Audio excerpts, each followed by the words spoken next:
જય હિન્દ. નવો એક પોઈન્ટ છે કે દશાંશ અપૂર્ણાંકનો વર્ગ કરવાનો છે. હવે દશાંશ અપૂર્ણાંક સંખ્યાઓ છે અને આપણે એનો વર્ગ કરવાનો છે. હવે દશાંશ અપૂર્ણાંક સંખ્યાનો વર્ગ કરીશું તો એનામાં આપણે શું ધ્યાન રાખીશું? આપણે પહેલા તો આ પોઈન્ટને ભૂલી જાઓ અને આ જે સંખ્યા આપેલી છે ને આનો વર્ગ કરી દેવાનો અને પછી જોવાનું કે પોઈન્ટ પછી કેટલી સંખ્યા છે. જો પોઈન્ટ પછી બે સંખ્યા છે તો આન્સરમાં પણ પોઈન્ટ હશે, પરંતુ પોઈન્ટ બે કરતા ડબલ હશે. વર્ગ છે એટલા માટે અહીંયા પોઈન્ટ પછી બે સંખ્યા છે તો પોઈન્ટ પછી ચાર સંખ્યા હશે જો એનું આપણે વર્ગ કરીશું. પછી જો હવે આપણે જે રીતે કરીશું ને આપણે તો એનામાં આપણને વધારે ખબર પડશે. જેમ કે આનો વર્ગ કરીશું આપણે પેલી જે આપણે જૂની ટ્રીક હતી એનાથી જ આપણે કરીશું. બંનેના બે પાર્ટ પાડશું, સાથે સાથે 49, 9 81, 7 63, 63 નો ડબલ કેટલા થાય છે? 60 નો ડબલ 120 અને આ 6 એટલે 126, બરાબર. આ 6 એનો પ્લસ થઈ જાય એટલે 126 આપણે એક આંકડા છોડીને પ્લસ કરવાનો. હવે આમનો સરવાળો એટલે કે 1 ને આ 8 ને 6 14 વધી પડી 1, 10 ને 2 12 વધી પડી 1, 4 1 અને 5 અને આ 1 6 એટલે આ થઈ ગયો તમારો અનુવર્ગ. પણ હવે તમે કહેશો કે દશાંશ અપૂર્ણાંકનો આપણે વર્ગ કર્યો, બરાબર, તો આપણે હવે પોઈન્ટ ક્યાં મૂકવા? તો હવે તમને દેખાય છે આ પોઈન્ટ પછી અહીંયા બે અંક છે, બરાબર. તો એનો વર્ગ કર્યા પછી બે અંકના ડબલ 4 પોઈન્ટ હશે, 4 અંક હશે પોઈન્ટ પછી. તો 4 અંક હશે એટલે કે 1 2 3 ને 4 એટલે કે અહીંયા પોઈન્ટ આવશે અને 0 અહીંયા આવશે એટલે એનો સાચો વર્ગ આ આવ્યો. આ જ રીતે આગળ કરીએ તો આપણે વ્યવસ્થિત રીતે ખબર પડશે. હવે આપણે બે અંકનો વર્ગ કર્યો, હવે 3 અંકનો વર્ગ કરી જોઈએ. તો આનામાં બી આપણે કશું નથી બીજી ટ્રીક વાપરવાની. જે ટ્રીકથી આપણે જે મેથડથી આપણે પેલા વર્ગ કરતા હતા બે અંકની સંખ્યામાં 3 અંકની સંખ્યામાં, એ જ રીતે કરવાનું છે. આપણે એમાં એ રીતે કરતા હતા કે એકમના અંકને છૂટા પાડતા હતા અને બીજા બે અંકને છૂટા પાડતા હતા. હવે એ રીતે આપણે કહીશું કે આનો વર્ગ આ બે ભાગમાં પાડી દીધું. હવે એનો વર્ગ કરીશું. 12 નો વર્ગ 144 થાય છે, 7 નો વર્ગ 49 થાય છે. બંનેના આપણે ગુણાકાર કરીશું. 12 સત્તા 84. હવે 84 ના આપણે કરીશું ડબલ. 8 નો ડબલ 16 એટલે કે 160 અને 4 નો ડબલ 8 એટલે કે 168. હવે 168 ને આપણે એકમના આંકડા છોડીને પ્લસ કરીશું. આ થઈ ગયા આપણે પ્લસ. હવે આ આવે છે 9, 4 ને 8 12, 12 એટલે કે 2 વધી પડી 1, 4 6 4 10 ને 1 11 વધી પડી 1, 4 ને 2 6 અને આ 1 1. તો તમને મળી ગયો આનો વર્ગ. પરંતુ પોઈન્ટ પછી બે સંખ્યા છે તો એ જ રીતે વર્ગ કર્યો છે તો વર્ગમાં કેટલા આંકડા પછી પોઈન્ટ હશે? તો 2 ના ડબલ 4, 4 આંકડા પછી પોઈન્ટ હશે. તો 1 2 3 અને 4 એટલે કે આપણે પોઈન્ટ અહીંયા મૂકીશું. તમારો સાચો જવાબ 1.61 ને 29 હશે. આ જ રીતે તમારા માટે આ પ્રશ્ન છે, આ તમારો હોમવર્ક છે, આ તમે કરજો. આનો જવાબ તમે કમેન્ટમાં આપજો. પ્લસ એક પ્રશ્ન તમારા માટે મારા એક ફેવરિટ પ્રશ્ન છે જે તમને પૂછું છું અને એને તમારે ચોક્કસથી એનો જવાબ તમને કમેન્ટમાં આપવાનો છે. જરૂરથી આપજો કે 3 અંકની નાનામાં નાની પૂર્ણ વર્ગ સંખ્યા કઈ છે? હવે દશાંશ અપૂર્ણાંકનું વર્ગમૂળ. હવે દશાંશ અપૂર્ણાંકનું વર્ગમૂળ કેવી રીતે કરીશું? તો આપણે અહીંયા આપેલું છે 3249, પોઈન્ટ 3249. હવે પોઈન્ટ 3249 નું વર્ગમૂળ કરવાનું છે આપણે. આપણે એની પહેલા વર્ગમૂળ કરતા શીખી ગયા છે. તો વર્ગમૂળ આપણે કેવી રીતે કરતા હતા? આપણે એક રેન્જ નક્કી કરેલી હતી 0 થી 2500, 2500 થી 5600, 5600 થી 10000 અને 0 થી 2500 માં હોય તો 50 માઇનસ, 2500 થી 5600 માં હોય તો 50 પ્લસ, 5600 થી 10000 માં હોય તો 100 માઇનસ. આ રીતના આપણે પેલા એનામાં કોડ રાખેલા હતા. હવે આ જે સંખ્યા છે આ આપણને દેખાય છે કે 2500 થી 5600 ની વચ્ચે છે તો આપણે એનામાં પેલો કોડ એપ્લાય કરીશું 50 પ્લસ વાળો અને છેલ્લા બે આંકડા આ 7 નો વર્ગ છે એટલા માટે આપણે એનામાં 7 પ્લસ કરીશું, બરાબર. તો ટોટલ થઈ ગઈ છે 57. એનો મતલબ એ છે કે આ સંખ્યા 57 નો વર્ગ છે, બરાબર. અને હવે ધ્યાનથી જોઈએ કે પોઈન્ટ પછી 1 2 3 4 અંક છે. જે રીતે આપણે વર્ગ કરતા હતા પોઈન્ટ પછી જેટલી સંખ્યા હોય એના આપણે ડબલ કરી દીધા છે. એનું ઊંધું વર્ગમૂળમાં કરવાનું છે કે પોઈન્ટ પછી જેટલી સંખ્યા હોય ને એના એટલા અડધા એના આપણે જયારે વર્ગ કરીશું એ વર્ગમૂળ કાઢીશું એનામાં હશે. એટલે કે હવે પોઈન્ટ પછી 4 સંખ્યા છે, બરાબર, તો એના અડધા 2 એટલે કે પોઈન્ટ પછી બે સંખ્યા હોવી જોઈએ. હવે આ 57 છે તો 1 2 એટલે કે પોઈન્ટ અને પોઈન્ટ 57 એનો સાચો જવાબ હશે. આનું વર્ગમૂળ 0.57 છે, બરાબર. એ જ રીતે આ એક ક્વેશ્ચન છે. આનામાં તમને બધાને ખબર છે આપણે એક મર્યાદા બાંધી હતી કે કોઈ પણ કઈ સંખ્યાનો તમે વર્ગ આ મેથડથી કરી શકો છો, બરાબર. જે સંખ્યા 10,000 કરતા નાની હશે, બરાબર. અને આ સંખ્યા તમને દેખાય છે કે 15,000 સમથિંગ છે, પોઈન્ટ વાળી સંખ્યા છે, પણ પોઈન્ટ પછી 15,376 છે. તો આનો વર્ગ જો તમે કરવાનું શીખવું હોય તમને, તો તમે કમેન્ટમાં કહેજો, આનો આપણે સેપરેટ વિડીયો બનાવીશું, સેપરેટ આપણે એક રીલ મૂકીશું જેનામાં આનો વર્ગ કેવી રીતે કરવાનો એ આપણે શીખવાડીશું. હવે આગળ વધીએ કે સંખ્યાના અંતમાં 0 આવતો હોય તે સંખ્યાને કેવી રીતે આપણે એનો વર્ગ કરીશું કે એનો વર્ગમૂળ કરીશું. હવે અહીંયા છે 400, તો 400 નો આપણે વર્ગ કરવું છે તો બહુ સિમ્પલ છે, 4 નો વર્ગ કરવાનો 16 અને આ કેટલા છે 2, આનો ડબલ કરી દેવાના એટલે કે 4 મીંડા મૂકી દેવાના પાછા, બરાબર. એ જ રીતે 2500 છે, તો 2500 નો આપણને વર્ગમૂળ કરવાનો છે, તો એનો વર્ગમૂળ કેવી રીતે કરશું. આ કેટલા છે 25, 25 નો વર્ગ શું થાય છે 5, અને આ 2 ના અડધા કેટલા હોય 1, એટલે કે 1 મીંડું. 50 નો વર્ગમૂળ કરો, 50 નો વર્ગ કરશો, 50 નો વર્ગ તો 2500 આવશે, 2500 નો વર્ગમૂળ 50 આવે છે. હવે નવો પોઈન્ટ છે આપણો ઘન અને ઘનમૂળ.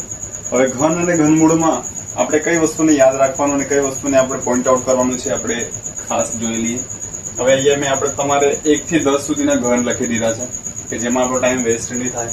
પણ આનામાં આપણે તમે શું નોટિસ કરશો, આપણે એક વસ્તુ નોટિસ કરવાની છે એનામાં કે જે રીતે આપણે પેલો વર્ગનો એકમનો અંક અને વર્ગમૂળનો એકમનો અંક આપણે જોયું હતું કે પૂછી શકીએ છીએ તમને કે ભાઈ કઈ સંખ્યાનો વર્ગ કરશું.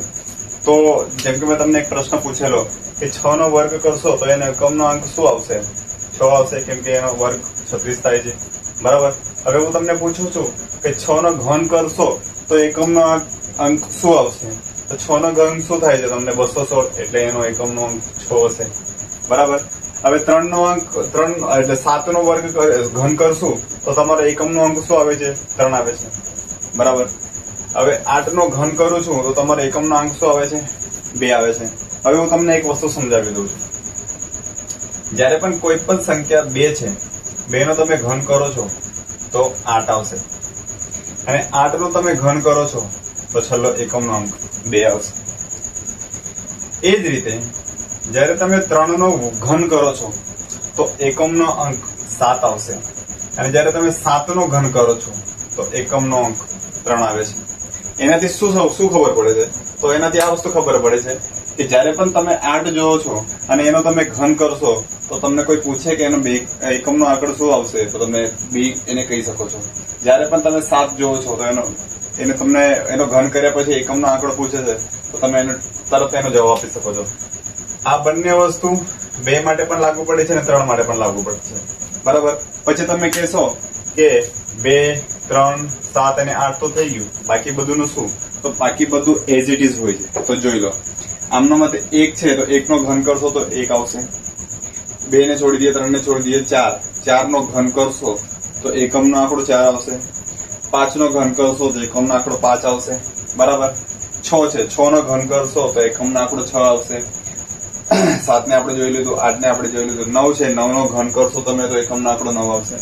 એનાથી તમને શું ખબર પડે છે કે માત્ર ને માત્ર આ એવા 4 અંક છે, અથવા તો બંને કોઈ પણ 2 ને યાદ રાખો કે આ એવા અંક છે કે જેમનો તમે ઘન કરશો તો તમને સામેનો અંક મળશે, એટલે કે 2 નો ઘન કરશો તો 8 મળશે, 8 નો ઘન કરશો તો 2 મળશે. એ જ રીતે આ વસ્તુ આના પર બી અપ્લાય થાય છે. અને આનાથી તમને શું ખબર પડે છે કે આમને છોડીને પછી ગમે કોઈ પણ સંખ્યા હોય જેનો તમે ઘન કરશો તો એકમના આંકડો એને એઝ ઇટ ઇઝ આવશે. આ એક વસ્તુ છે જે ઘન અને ઘનમૂળમાં યાદ રાખવાની છે. હવે આપણે આગળ વધીએ કે આપણે કોઈ પણ સંખ્યાનું ઘન કેવી રીતે કરવાનું, કોઈ પણ સંખ્યાનું ઘનમૂળ કેવી રીતે કરવાનું એ આપણે આગળ સમજીએ. હવે આપણે જોઈ લઈએ કે કોઈ પણ સંખ્યાનું આપણે ઘન કઈ રીતે કરી શકીએ છીએ. આપણે વર્ગ કરતા શીખી ગયા, વર્ગમૂળ કરતા શીખી ગયા, દશાંશ સંખ્યાનું વર્ગ કરતા શીખી ગયા અને એનું વર્ગમૂળ કરતા શીખી ગયા, પ્લસ આપણે એકમના અંક ઓળખતા શીખી ગયા કે કઈ સંખ્યાનો વર્ગ કરીશું તો એનો એકમનો અંક શું આવશે, બરાબર. હવે આપણે ઘન કરતા શીખીએ, અને ઘન કરતા શીખવામાં છે ને આજે 4 હું તમારી સમક્ષ મૂકું છે ને, આના સિવાય બીજી કોઈ પરિસ્થિતિ હોતી જ નથી સંખ્યાઓમાં જેમનો તમારે ઘન કરવો પડશે. આ 4 જ એવી પરિસ્થિતિઓ છે જેનો તમને ઘન કરવો પડશે અને એનામાં તમને કોઈ પણ સમસ્યા આવશે તો એનું આપણે નિવારણ કરી દઈએ. જયારે પણ 1 થી શરૂઆત થતી સંખ્યા હશે પછી એ ગમે કોઈ સંખ્યા હોય તો એનો વર્ગ એનો ઘન તમે કેવી રીતે કાઢશો, તો એમાં તમારે શું કરવાનું છે, પહેલા તો આ બંનેના ટુકડા કરવાના અને એને લખવાનું 1 અને 4, બરાબર. અને એમનું ખાના પાડતા જવાના. પછી શું કરવાનું, સેકન્ડ નંબરનો જે અંક છે એનો વર્ગ કરો. એનો વર્ગ કરશો તો 4 ચોક 16. પછી એનો ઘન કરો, 4 નો ઘન 64. બરાબર. પછી જે વચ્ચે 2 આવે છે ને એમના ડબલ કરો, એટલે કે 4 નો ડબલ 8, 16 નો ડબલ 32. હવે આનો કરો તમે સરવાળો, અને એનો સરવાળો બહુ સાવચેતીથી કરજો. પછી જે ટોટલ આવશે, જે ગ્રાન્ડ ટોટલ આવશે અહીંયા, એ તમારો આનો ઘન હશે. બરાબર. તો હવે આપણે એનું ઘન કરી દઈએ. તો આ 64 છે, તો 64 એઝ ઇટ ઇઝ આવશે. પણ આ 64 ની અંદરમાં અહીંયા 4 આવશે અને 6 વધી જશે. બરાબર. 6, હવે આનું આપણે ટોટલ કરશું, 6 અને 6 12 ને આ 2 14, એટલે વધી પડી 1. 3 ને 2 5. આમાંથી 4 અહીંયા આવશે અને 5 ઉપર જશે. 4 ને 5 9, 9 અને 8 17. 17 એટલે કે અહીંયા 7 આવશે અને વધી જશે 1. 1 અને 1 2. હવે 14 નો ઘન કરશો તમે તો 2744 આવશે. બરાબર. એ જ રીતે આપણે 1 થી અંત થતી સંખ્યા જોઈ લઈએ. અહીંયા શું હતું, 1 થી શરૂ થતી સંખ્યા, અને આ બાજુ છે 1 થી અંત થતી સંખ્યા. તો અહીંયા આપણે જે રીતે આ સાઈડમાં લખ્યું ને, લેફ્ટ થી રાઈટ સાઈડમાં, હવે આપણે આને છે ને રાઈટ થી લેફ્ટ સાઈડમાં લખી દેવાનું. જેમ કે મેં અહીંયા 14 લીધું હતું, તો મેં અહીંયા 41 લીધેલું છે. બરાબર. તો શું કરવાનું, આ બાજુ તો નહીં જવાનું, આ બાજુથી આવવાનું. એટલે કે 1 પહેલા લખવાનું, પછી 4 લખવાનું, પછી કોલમ આપવાના. 2 નંબરની સંખ્યા શું છે, 4. 4 નો વર્ગ કરશો તો 16. 4 નો ઘન કરશો તો 64. વચ્ચેની સંખ્યાનું શું કરવાનું, ડબલ કરવાનું. 16 નો ડબલ 32, 4 નો ડબલ 8. બરાબર. આનો કરશો સરવાળો, અને અહીંયા તમારું એક ગ્રાન્ડ ટોટલ આવવું જોઈએ, જે તમારું શું થશે, એનું ઘન થશે. હવે 1 નો 1 તો કઈ વધે નહીં છે, એટલે 1 આવી જશે છેલ્લે. બરાબર. 4 ને 8 12 થાય છે. 12 એટલે કે આ 12 આવ્યો. હવે 12 માંથી 2 અહીંયા આવશે અને 1 ઉપર જશે. અહીંયા ટોટલ કરવાનું જ એક ચેલેન્જ હોય છે, એને વ્યવસ્થિત કરી લીધું એટલે તમારો આન્સર કોઈ ખોટું નહીં પડશે. 6 ને 2 8 ને 1 9. બરાબર. અને આ 4, એટલે કે આગળ શું જશે, 4 જશે અને અહીંયા આવશે 9. તો આ 4 જશે તમારો આગળ. 4 દુ 8, 4 ને 4 8, અને આ 6. બરાબર. 68. તો 68 અહીંયા આવી જશે. આ 68 આવી જશે અહીંયા. એટલે તમારો 41 નો ઘન આવી ગયો. બરાબર. એ હવે બંને અંક સરખા હોય તે સંખ્યાનો આપણે કેવી રીતે ઘન કરશું? તો આપણે બંને સંખ્યા સરખી હોય તો એનો ઘન આપણને કરવો હોય તો આપણે કેવી રીતે કરીશું? તો આપણે પેલા શું કરવાનું ખબર? 5 નો ઘન લખો 125, આ બીજો 5 નો ઘન લખો 125, આમને હજી 2 વાર લખવો પડશે 125 અને 125. વચમાં નાના ડબલ કરો 250, 250. બરાબર. એ ગ્રાન્ડ ટોટલ કરો, એટલે કે આ કેટલા આવે છે 125. તો એમાંથી આવશે અહીંયા ખાલી 5, બાકીના 12 ઉપર જશે.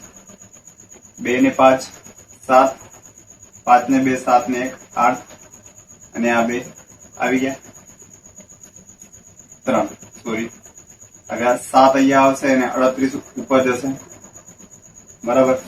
હવે 5 ને 7 સોરી 8 ને 5 13, એટલે કે 13 વધી પડી 1 1 3 4, 4 ને આ 7 11, એટલે કે વધી પડી 1, અને આ થાય છે 2 અને 2 4, એટલે આ 413. આનામાંથી ખાલી અહીંયા 13 આવશે, 3 આવશે અને આગળ જશે 41. હવે આમનો આપણે સરવાળો કરીએ 6 અને આ 1, એટલે કે 166 અહીંયા પૂરેપૂરા આવી જશે. એટલે 55 નો વર્ગ આવી ગયો તમારો 1,66,375. બરાબર. હવે બંને સંખ્યા અલગ હોય ત્યારે એનો કેવી રીતે આપણે વર્ગ કરવાનો, તો એ વ્યવસ્થિત રીતે જોઈ લો. તો આપણે શું કરવાનું ખબર? 4 કોલમ પાડવાના, 1 2 3 અને પેલી બાજુ 4. આમને શું કરવાનું ખબર? આદે ઇધર, એટલે કે 4 નો ઘન કરો 64, 5 નો ઘન કરો 125, વચ્ચેની 2 જગ્યા ખાલી કરો. હવે આમને કેવી રીતે ખાલી જગ્યા કેવી રીતે પૂછશું? તો 4 નો કરવાનો પહેલા વર્ગ 16, પછી એનો 5 સાથે ગુણાકાર કરવાનો 16 5 80. પછી આ જગ્યા કેવી રીતે ભરવાની? 5 નો વર્ગ કરો 25, 25 ને 4 સાથે ગુણો 100. આ મેટરને 2 વખત જોઈ લેજો જો એકવારમાં નહીં ખબર પડતી હોય તો, બરાબર, પણ એને વ્યવસ્થિત રીતે સમજી લેજો. આ થઈ ગયું. હવે આ વચમાં જે સંખ્યા આવે છે એનો ડબલ કરો. જેમ કે એસી છે, એસી ના ડબલ કરશો તો 160, 100 ના ડબલ કરશો તો 200. હવે ગ્રાન્ડ ટોટલ કરો અને તમારો જવાબ લાવો. બરાબર. અહીંયા શું છે 125, 125 માંથી અહીંયા ખાલી ને ખાલી 25 5 આવશે.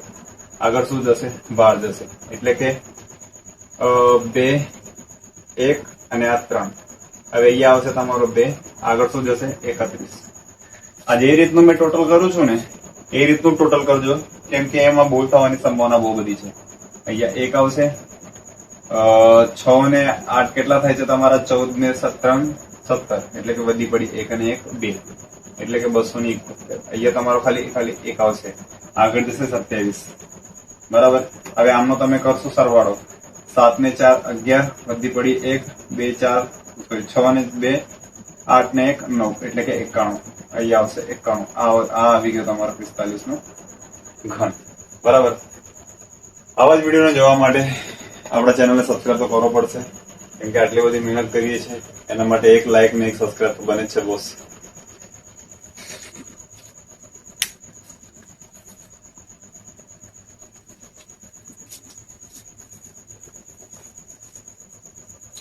હવે આપણે કરીએ, આપણે ઘન શીખી ગયા.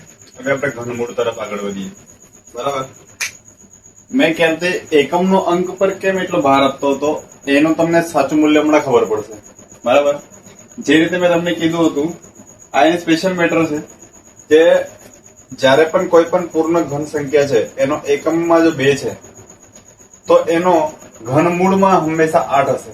ઘનમૂળના એકમનો અંક હંમેશા 8 હશે. કોઈ પણ પૂર્ણ ઘન સંખ્યાનો એકમનો અંક 3 હશે. જયારે પણ તમે એનો ઘનમૂળ કરશો તો એમાં 7 આવશે. એનો ઘનમૂળનો એકમ અંક 7 આવશે. બરાબર. અને આ 4 ને છોડીને, ખાલી આ 4 અંકને છોડીને બાકી તમામ સંખ્યાનો તમે ઘન કરો તો એનો એકમનો અંક એઝ ઇટ ઇઝ આવશે. જયારે કે તમે 1 નો ઘન કરશો તો 1 જ આવશે, 4 નો ઘન કરશો તો એકમમાં 1 જ આવશે. જે સંખ્યાના એકમમાં 5 છે એનો ઘન કરો તો એકમમાં 5 જ આવશે. જે સંખ્યાનો એકમમાં 6 છે એનો ઘન કરશો તો એકમમાં 6 જ આવશે.